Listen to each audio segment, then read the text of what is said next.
By Sicilian tradition, the Mafia was structured along family lines. Sons followed their fathers into the life.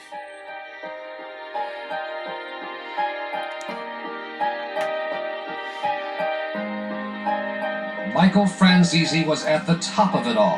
Passing himself off as a movie producer, was really a tough, violent mafia boss, implicated in mafia murders going back to the 1970s.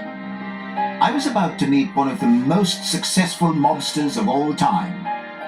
He was born into a powerful mafia family and into a life he's found difficult to leave behind. 45, take 2! On location in Miami with the movie Cry of the City, Michael Franzese posed as a Hollywood movie producer to launder huge amounts of stolen money. His brilliance at inventing sophisticated scams made the Mafia more than $1 billion. Franzese conned everyone, it seemed, apart from the FBI. Franzese became celebrities in Miami. A Miami bishop gave them a special blessing from the Vatican. And to the astonishment of federal agents, the mayor of Miami Beach gave Franzese the keys to the city. Then, during this television interview, he was asked a question he hadn't expected. It brought his criminal life to an end. The FBI says you're a member of the Colombo Mafia family. Like I said, the FBI can allege and say whatever they like. They've been doing it for many, many years. What can I say? That's the FBI. That's law enforcement. Franzese was indicted on 65 counts of tax evasion, racketeering, and grand theft. But he did a deal and served only 7 years in prison. Trevor. Michael. How are you? Thank you very much for allowing us in. Thank you. Thank you. Come on in. Today, Michael Franzese lives with his family in California. He has denounced the Mafia, although his father remains an important figure in the Colombo crime family in New York.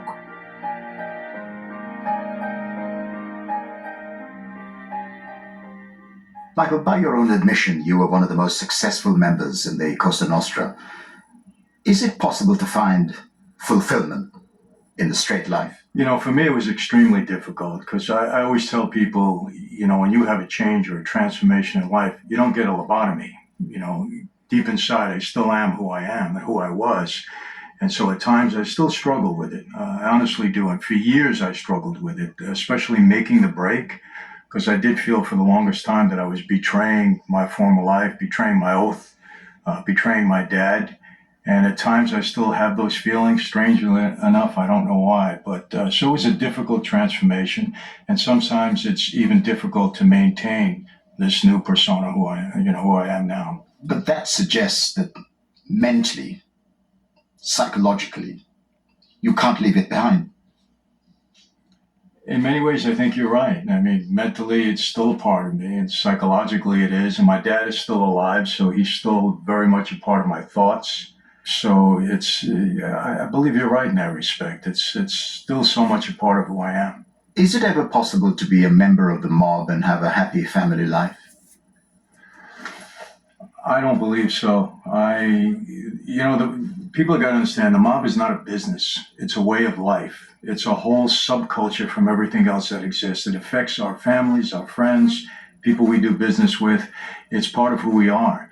And I have never seen any family of any member of that life that hasn't gone through tremendous challenges and struggles as a result of that family, of that person's membership in that life.